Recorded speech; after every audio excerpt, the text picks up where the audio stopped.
Hello, all. Welcome to Universal Group of Institutions, Bengaluru. Welcome to our special series on KS Means Economics. As you are already aware, ನಾವು ಒಂದು ವಿಶಿಷ್ಟ ವಿಭಿನ್ನ ರೀತಿಯಲ್ಲಿ we are trying to approach these economics topics. Through the important facts, schemes, ಮತ್ತೆ keywordsಗಳು which needs to be used in the particular answers. In our previous classes, we have already discussed about all the three sectors of the economy. ಮತ್ತು economic inequality and distributive justice ನಡುವೆ ಇರುವಂಥ ಸಂಬಂಧ ಏನು. We also studied about the inclusive growth, ಯಾಕೆ ಆರ್ಥಿಕ ಬಳಗೊಳ್ಳುವಿಕೆ is very essential and how can we achieve that inclusive growth. ಮತ್ತು in our yesterday's class we have discussed at a great length about the poverty, multi dimensional poverty index ಅಂದ್ರೇನು, multi dimensional poverty index ಒಂದು ವೇಳೆ ಮೇನ್ಸಲ್ಲಿ ಬಂದಾಗ how are we suppose to achieve it, ಯಾವ ರೀತಿ approach ಮಾಡಬೇಕು ಮತ್ತು ಯಾವ ಯಾವ ಪಾಯಿಂಟ್ಸನ್ನು ಮೆನ್ಷನ್ ಮಾಡಲೇಬೇಕಂತ ಡಿಸ್ಕಸ್ ಮಾಡಿದ್ವಿ. In this particular class coming to the last portion of the unit 1 of the economic ಸೆಕ್ಷನಲ್ಲಿ what are the major economic challenges that Karnataka is facing. Okay, now we are going to look at the 6 main challenges the Karnataka economy is facing. The first challenge that we face as an economy as a whole is there exists a large disparity between the north and south Karnataka. Nodi, on the positive side, if you look at the last 30 years or 40 years of progress, just right after the 1960 ನೀವು ನೋಡ್ಕೊಂಡು ಬಂದರೆ 1960 2024 ಇಲ್ಲಿವರೆಗೆ ನೀವು ನೋಡ್ಕೊಂಡು ಬಂದರೆ Karnataka has achieved the impressive economic growth, that too after the economic reforms of 1991. We have been one of the fastest growing economy ಅಂತ ನಾವು ನೋಡಿದ್ವಿ. ಸ್ಪಷ್ಟವಾಗಿ if you are able to remember the economic growth that we have achieved is unprecedented. ನೋಡಿ, table 1 ನೀವು ಸ್ಪಷ್ಟವಾಗಿ ನೋಡ್ಬೋದು, we had a 12.74 economic growth ಸಿಕ್ಕಿದೆ ನಮಗೆ. ಆರ್ ಅದಕ್ಕೆ ಬಿಟ್ಟು ನೀವು ಬೇರೆದು ನೋಡ್ಬೋದು. Can you see this 2 states, that is Karnataka and Gujarat. We were both 5.4, 5.8, at right ನಾವು 8.2. ಗುಜರಾತನ್ನು ಹೊರತುಪಡಿಸಿದ್ರೆ ಕಳೆದ ಒಂದು 30-40 ಇಯರ್ಸಲ್ಲಿ Karnataka has achieved the impressive economic growth. ಅದೇ ರೀತಿ ಪರ್ ಕ್ಯಾಪಿಟಲ್ ಇನ್ಕಮ್ ಅಲ್ಲೂ ಕೂಡ ನಾವು ನೋಡಿದ್ವಿ. ನೋಡಿ, ಇನ್ನೊಂದು one more set of data. Karnataka's average economic growth has always been better than the India's economic growth, barring few years. So ಇಲ್ಲಿ ಹೊರತುಪಡಿಸಿದ್ರೆ we had the impressive economic growth.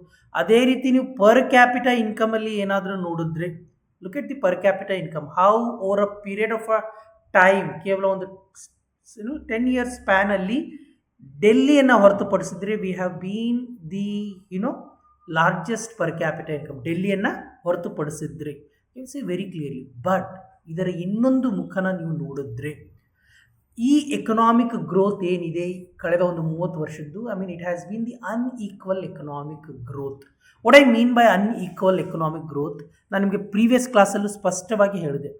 ಈ ಒಂದು ಆ್ಯಕ್ಸಿಸ್ ಏನಿದೆ, ಈ ಆ್ಯಕ್ಸಿಸ್ ಅನ್ನು ಬಿಟ್ಟರೆ ನೀವು ತುಮಕೂರು, ಬೆಂಗಳೂರು ಅರ್ಬನ್ನು, ಮೈಸೂರು, ಮಂಡ್ಯ, ರಾಮನಗರ, ಬೆಂಗಳೂರು ರೂರಲ್, ಅಥವಾ even in fact if you consider all this portion, ಈ ಪೋರ್ಷನನ್ನು ನೀವು ಕನ್ಸಿಡರ್ ಏನಾದರೂ ಮಾಡಿದಲ್ಲಿ ದಿ ಎಕನಾಮಿಕ್ GDP ಕಾಂಟ್ರಿಬ್ಯೂಷನ್ ಇಷ್ಟೇ ಪಾರ್ಟ್ದು, ದಟ್ ಈಸ್ ನಿಯರ್ಲಿ 60%, ಹೆಚ್ಚು ಕಡಿಮೆ 60% GSDPಗೆ ಗ್ರೋತ್ ಕಾಂಟ್ರಿಬ್ಯೂಷನ್ ಇದೆ. So rest of the districts contribution ಏನಿದೆ ದಟ್ ಈಸ್ 40-42% ಅಷ್ಟೇ. So you can imagine this unequal economic growth. ಅದೇ ರೀತಿ ನಾನು ಸ್ಪಷ್ಟವಾಗಿ ನಿನ್ನೆ ಕೂಡ ಹೇಳಿದೆ, among all the southern states percentage wise ಅತಿ ಹೆಚ್ಚು ಬಡವರು ಎಲ್ಲಿ ಇರೋದು ಅಂದರೆ ಅದು ಕರ್ನಾಟಕದಲ್ಲಿನೇ ಇರೋದು. ಎಟ್ ದ ಸೇಮ್ ಟೈಮ್ ನೋಡಿ, ಅನ್ಎಂಪ್ಲಾಯ್ಮೆಂಟ್ ರೇಟನ್ನು if you look at the unemployment rate ಏನಾದರೂ ನೀವು ನೋಡ್ತೀರಾ ಅಂತಂದರೆ we are better in terms of the unemployment rate. ಅದೇ ಬಡತನ ನೋಡಿದ್ರೆ ಹೆಚ್ಚು ಬಡತನ ಇದೆ, ನಿರುದ್ಯೋಗ ಸಮಸ್ಯೆ ಇದ್ದರೆ ನಿರುದ್ಯೋಗ ಸಮಸ್ಯೆ ಏನಿದೆ ಕಡಿಮೆ ಇದೆ. That's the reason. ಇದು ಒಂದು it's an economic paradox of Karnataka, ಒಂದು ಆರ್ಥಿಕ ವ್ಯವಸ್ಥೆಯಲ್ಲಿರುವಂಥ ಒಂದು ವಿರೋಧಾಭಾಸ. ಅನ್ಎಂಪ್ಲಾಯ್ಮೆಂಟ್ ರೇಟ್ ಕಡಿಮೆ ಇದೆ, ಆದರೆ at the same time highly inequality ಕೂಡ ಇದೆ. At the same time percentage wise ಅತಿ ಹೆಚ್ಚು ಜನ ಬಡವರು ಕೂಡ ಇದ್ದಾರೆ. So this is a one important challenge the Karnataka economy is facing. The reason being is our economic growth has been highly unequal ಇದೆ. ನೀವು ನಾರ್ತ್ ಮತ್ತು ಸದರ್ನ್ ಪಾರ್ಟ್ ಆಫ್ ಕರ್ನಾಟಕ ಏನಾದರೂ ನೋಡಿದ್ರೆ, I mean if you remember the per capita income ನೋಡಿ, ಕರ್ನಾಟಕದ per capita income is standing somewhere around 3 lakh ಇದೆ. I mean in excess of the 3 lakh. Can you see very clearly 3,04,000. ಬಾಟಮಲ್ಲಿರುವಂಥ ಡಿಸ್ಟಿಕ್ಗಳನ್ನು ನೋಡಿ, it all happens to be part of the northern part of Karnataka. So this, I mean ಬೆಳಗಾವಿನೇ ನೋಡಿ, ನಾನು ಬೆಳಗಾವಿ ಕಳೆದ ವಿಡಿಯೋದಲ್ಲೂ ಕೂಡ ಹೇಳಿದೆ, third largest contributor to this GSDP, gross state domestic product. But per capita ಇನ್ಕಮಲ್ಲಿ ಬಾಟಮಿಂದ ಸೆಕೆಂಡಲ್ಲಿದೆ. So this is the great challenge. ಇದನ್ನು ಬಿಟ್ಟು ನೀವು ಸೋಷಿಯಲ್ ಇಂಡಿಕೇಟರ್ಸ್ ಎಲ್ಲ ನೋಡಿ, ಎಕನಾಮಿಕ್ ಇಂಡಿಕೇಟರ್ಸನ್ನು ಬಿಟ್ಟು ಸೋಷಿಯಲ್ ಇಂಡಿಕೇಟರ್ಸ್ಗಳಾದಂಥ ಶಿಶು ಮರಣ ದರ ನೋಡಿ, ಲಿಟ್ರಸಿ ರೇಟ್ ನೋಡಿ, ಅಥವಾ ಚೈಲ್ಡ್ ಮೊರ್ಟಾಲಿಟಿ ರೇಟ್ ನೋಡಿ, ಇದೆಲ್ಲದರಲ್ಲೂ ಕೂಡ the northern part of Karnataka performs poorly in comparison with the southern part of Karnataka. This is the first challenge that we are facing. The second challenge that state of Karnataka is facing is rural economic stagnation. ಅಂತಂದರೆ ಆರ್ಥಿಕ ಪ್ರಗತಿ, especially I mean ಗ್ರಾಮೀಣ ಭಾಗದಲ್ಲಿ ಒಂದು ಜಡತ್ವವನ್ನು ಪಡೆದಿದೆ. I mean that is not growing at a healthy rate. Rural economic stagnation Ken happens for 2 reasons. ಒಂದು, form income ಏನಿದೆ, ಕೃಷಿಯಿಂದ ಬರುವಂಥ ಆದಾಯ ಏನಿದೆ ಅದು ಏರ್ತಾ ಇಲ್ಲ. I mean on the expected lines increase ಆಗ್ತಾ ಇಲ್ಲ. ಇಲ್ಲ ನಾನ್ ಫಾರ್ಮ್ ಎಕನಾಮಿಕ್ ಆಪರ್ಚುನಿಟೀಸ್ ಏನಿದೆ, ಅಥವಾ ಕೃಷಿಯೇತರ ಅವಕಾಶಗಳು ಏನಿದೆ, ಅದು ಹೆಚ್ಚು ಹೆಚ್ಚು ಸೃಷ್ಟಿ ಆಗ್ತಾ ಇಲ್ಲ. ನೀವು ಇದೇ ನೋಡಿ, ಐ ಮೀನ್ ನಮ್ಮ ಎಕನಾಮಿಕ್ ಸರ್ವೆನೇ ಏನು ಹೇಳ್ತಾ ಇದೆ ಅಂತ ಸ್ಪಷ್ಟವಾಗಿ ನಮ್ಮ ಎಕನಾಮಿಕ್ ಸರ್ವೆನೇ ಹೇಳ್ತಾ ಇದೆ. I mean if you look at the growth rate of agriculture that has been 2.8. ಇದು revised estimation, first revised estimation. I mean, we are estimating it might decline 1.8% ನೋಡಿ. So that's the reason. ಕೃಷಿ ಅದೇ ರೀತಿ ನೀವು ನೋಡಿರ್ಬೋದು. I mean the number of farm suicides that is happening, that is again alarming one. ಮಹಾರಾಷ್ಟ್ರನ ಹೊರತುಪಡಿಸಿದರೆ ಅತಿ ಹೆಚ್ಚು ರೈತರ ಆತ್ಮಹತ್ಯೆ ಆಗ್ತಾ ಇರೋದು ಕರ್ನಾಟಕದಲ್ಲಿ. ದಿಸ್ ಈಸ್ ಇದು ಏನು ನ್ಯಾಷನಲ್ ಕ್ರೈಮ್ ರೆಕಾರ್ಡ್ ಬ್ಯೂರೋ ಹೇಳ್ತಾ ಇದೆ. ಅದೇ ರೀತಿ ಸದನದಲ್ಲಿ ಕೂಡ ಹೇಳಿದ್ದಾರೆ, I mean where more than 2,200 people have committed, farmers have committed the suicide. So what it clearly shows is that Karnataka's economic growth ಏನಿದೆ that is led by the urban centers. But ಅತಿ ಹೆಚ್ಚು ಜನ ಎಲ್ಲಿ ವಾಸಿಸ್ತಾ ಇದ್ದಾರೆ? ಅತಿ ಹೆಚ್ಚು ಜನ ವಾಸಿಸ್ತಾ ಇರೋದು ಗ್ರಾಮೀಣ ಭಾಗದಲ್ಲಿ. ಸೊ ಈ ಒಂದು I mean resolve the crisis, the rural economy must receive the stimulus. The third one and happens to be the insufficient investment in the industry and services, especially in the industry. Again, ನಮ್ಮ previous ಕ್ಲಾಸಲ್ಲೂ ನಾವು ನೋಡಿದಾಗ the Karnataka's economy ನೀವು ಏನಾದರೂ ನೋಡಿದ್ರೆ it is more of a led by the service sector ನೋಡಿ. Especially the 3 largest state in terms of the manufacturing happens to be Maharashtra, Gujarat and the Tamil Nadu. ನೋಡಿ, ಮಹಾರಾಷ್ಟ್ರದಲ್ಲಿ industry contribution ನೋಡಿ, that is 31.2%. ಅದೇ ರೀತಿ ಗುಜರಾತಲ್ಲಿ ನೋಡಿ, that happens to be the 45%. ಅದೇ ರೀತಿ ನೀವು ತಮಿಳ್ನಾಡುದಲ್ಲಿ ನೋಡಿ, that happens to be the 33%. ನೀವು ಎಕ್ಸಾಕ್ಟ್ ಡೇಟಾ ಎಕ್ಸಾಮಲ್ಲಿ ನೆನಪಿಡುವಂಥ ಅವಶ್ಯಕತೆ ಇಲ್ಲ. ಕೇವಲ ಇಷ್ಟು ಬರೆದ್ರೆ ಸಾಕು. ಐ ಮೀನ್ ಮಹಾರಾಷ್ಟ್ರ, ಗುಜರಾತ್ ಮತ್ತು ತಮಿಳ್ನಾಡುದಲ್ಲಿ ಸೆಕೆಂಡರಿ ಸೆಕ್ಟರ್ ಕಾಂಟ್ರಿಬ್ಯೂಷನ್ ಏನಿದೆ ದಟ್ ಈಸ್ ಮೋರ್ ದ್ಯಾನ್ 30% ಇದೆ. ಕರ್ನಾಟಕ ನೋಡಿ ಲೆಸ್ ದೆನ್ 20% ಇದೆ. So manufacturing base of Karnataka is weak in comparison with the other largest economies, that is Maharashtra ಇರ್ಬೋದು, ಅಥವಾ ತಮಿಳ್ನಾಡು ಇರ್ಬೋದು, ಅಥವಾ ಗುಜರಾತ್ ಇರ್ಬೋದು. So more and more investment needs to happen in the industry. ಅದಕ್ಕೋಸ್ಕರನೇ I mean if you look at in terms of the special economic zone, ವಿಶೇಷ ಆರ್ಥಿಕ ವಲಯಗಳನ್ನು ನೋಡಿದ್ರೂ ಕೂಡ 60ಕ್ಕೂ ಅಧಿಕ SEZಗಳನ್ನು ನೋಟಿಫೈ ಮಾಡಿದ್ದಾರೆ. ಬಟ್ ಆಪರೇಷನಲ್ ಇರುವಂಥದ್ದು ಕೇವಲ 25 SEZಗಳು ಮಾತ್ರ. So SEZs needs to be ಆಪರೇಷನಲೈಸ್ಡ್.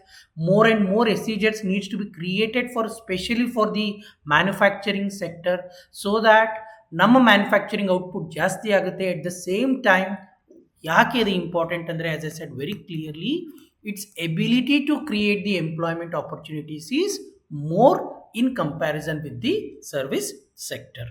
So the next important challenge that the state of Karnataka is facing is the human capital deficit. What do I mean by human capital deficit? ನೋಡಿ ಮಾನವ ಸಂಪನ್ಮೂಲಗಳ ಸದ್ಬಳಕೆ ಆಗ್ತಾ ಇಲ್ಲ. ಅಂದರೆ ಎಕ್ಸಿಸ್ಟಿಂಗ್ ನಮ್ಮ ಏನು population ಇದೆ that needs to be given with the right kind of a skill, that needs to be healthy, that needs to be more educated, then only we will be able to harness the the benefits out of it. ನೋಡಿ ಒಂದು ಉದಾಹರಣೆಗೆ as a validation point of validation, we have something called as the social progress index anta ide. According to this social progress index, which is released by the Institute for Competitiveness and the Prime Minister's Economic Advisory Council, ಅವರು ಏನು ಮಾಡ್ತಾರೆ ಅಂದರೆ they come up with the state ಮತ್ತು ಡಿಸ್ಟ್ರಿಕ್ಟ್ಗೆ ಸಂಬಂಧಪಟ್ಟಂತೆ they come up with this ಸೂಚ್ಯಂಕ. ಈ ಸೂಚ್ಯಂಕದಲ್ಲಿರುವಂಥದ್ದು 3 important pillar ಇದೆ. ಒಂದು basic human needs, foundation for well being, ಅದೇ ರೀತಿ ಆಪರ್ಚುನಿಟಿ. ಏನು ಬೇಸಿಕ್ ಹ್ಯೂಮನ್ ನೆಸೆಸಿಟಿ ಅಂದರೆ ವಾಟರ್ ಆ್ಯಂಡ್ ಸ್ಯಾನಿಟೇಷನ್ ಕವರೇಜ್ ಎಷ್ಟಿದೆ, ಎಷ್ಟು ಜನರಿಗೆ ಏನು ಶೆಲ್ಟರ್ ಇದೆ, ಅಥವಾ what is the status of the nutrition and a basic, ಇಲ್ಲಾಂದರೆ ಹೆಲ್ತ್ ಆ್ಯಂಡ್ ವೆಲ್ನೆಸ್. ನೋಡಿ, women high blood sugar level, ಅಥವಾ environment well being, access to the information and communication. ಇಲ್ಲ ಅಂತಂದರೆ ಇನ್ಕ್ಲೂಸಿವ್ನೆಸ್ ಏನಿದೆ, inclusive growth, enrolment of SC and ST, ಇಲ್ಲ gender parity, what is the Gulf, ಏನು men and women ನಡುವೆ ಇರುವಂಥ gross enrolment ratio ಇರ್ಬೋದು. ಅದರ ಒಂದು ಆಧಾರದ ಮೇಲೆ ಈ ಸೋಷಿಯಲ್ ಪ್ರೋಗ್ರೆಸ್ ಇಂಡೆಕ್ಸನ್ನು ಬರುತ್ತೆ. ಈ ಸೋಷಿಯಲ್ ಪ್ರೋಗ್ರೆಸ್ ಇಂಡೆಕ್ಸ್ ಪ್ರತಿಯೊಂದು ರಾಜ್ಯ ಮತ್ತು ಪ್ರತಿಯೊಂದು ಜಿಲ್ಲೆಯನ್ನು 6 ವಿಭಾಗಗಳನ್ನು ಆಗಿ ವಿಂಗಡಿಸ್ತಾರೆ. ಟೈರ್ 1, ಟೈರ್ 2, ಟೈರ್ 3 ಮತ್ತು ಟೈರ್ 6 ವರೆಗೆ. ನೀವು ಟೈರ್ 1 ನೋಡಿದ್ರೆ ವೆರಿ ಹೈ ಸೋಷಿಯಲ್ ಪ್ರೋಗ್ರೆಸ್ ಅನ್ನು ನೋಡಿದ್ರೆ ಕರ್ನಾಟಕ ಇಲ್ಲಿ ಬರುವಂಥದ್ದು ಸದರನ್ ಪಾರ್ಟ್ಗಳಾದಂಥ ಕೇರಳ ಮತ್ತು ತಮಿಳುನಾಡು ಬರುತ್ತೆ. Karnataka is part of the tier 2. Okay, Karnataka is part of a tier 2. But ನಮ್ಮ ಜಿಲ್ಲೆಗಳಂತ ನಾವು ನೋಡಿದ್ರೆ ಅತಿ ಹೆಚ್ಚು ಜಿಲ್ಲೆಗಳು ಬರುವುದು ಇದರ್ middle or lower middle social progress ಅಲ್ಲಿ. What does it clearly shows that in comparison with the other southern states, social progress ಅಂದರೆ be it on education, be it on health, Karnataka performs very poorly. ನೋಡಿ, ಇನ್ನೊಂದು ಗ್ರೋಸ್ ಎನ್ರೋಲ್ಮೆಂಟ್ ರೇಷಿಯೋನೇ ನೋಡಿ.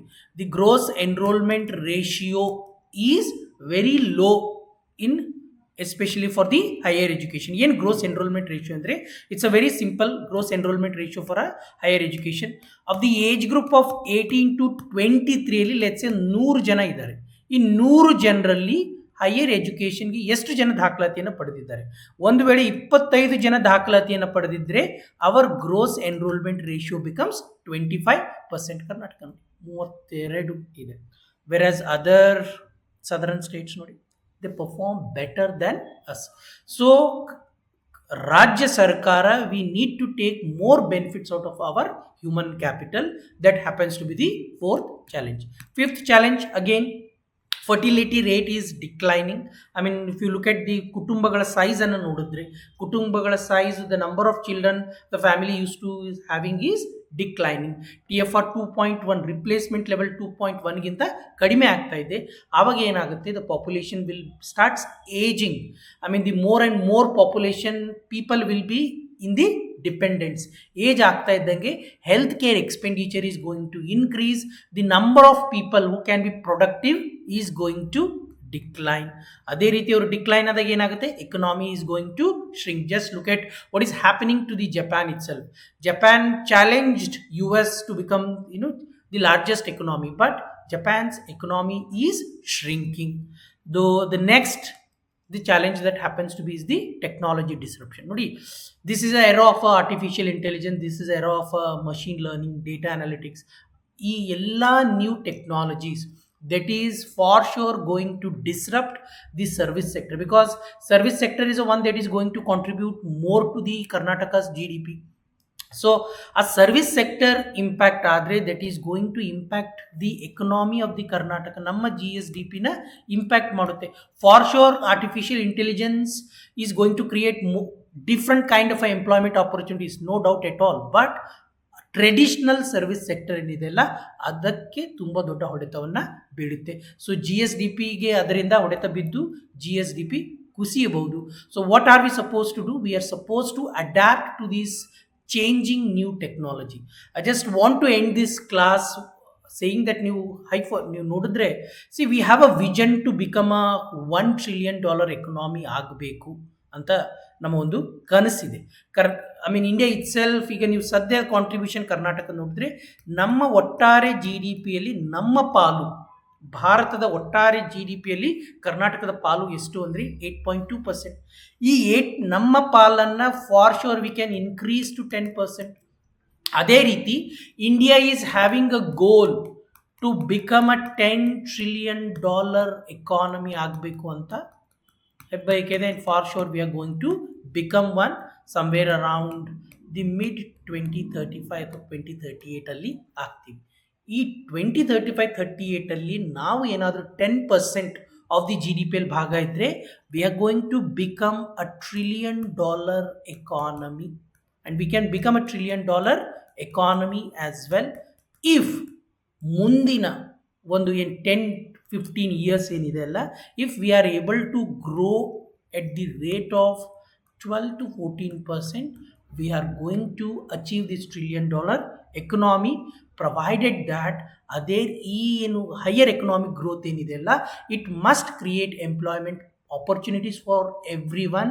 Because rural stagnation ಇದೆ, agrarian crisis ಇದೆ, ಅದೆಲ್ಲ social progressive ಇಂಡೆಕ್ಸಲ್ಲಿ we perform very poorly. So if we are able to achieve the inclusive growth along with the higher economic growth, Karnataka for sure can become a $1 trillion economy somewhere before 2038 ಗಿಂತ ಮುಂಚೆನೇ ಆಗಬಹುದು. So that's it in this particular video session on economic challenges of Karnataka. Do like, do share and do subscribe. ನಿಮಗೆ ಏನಾದರೂ doubt ಇದ್ದಲ್ಲಿ, and you can always ask in the comment section. Thank you.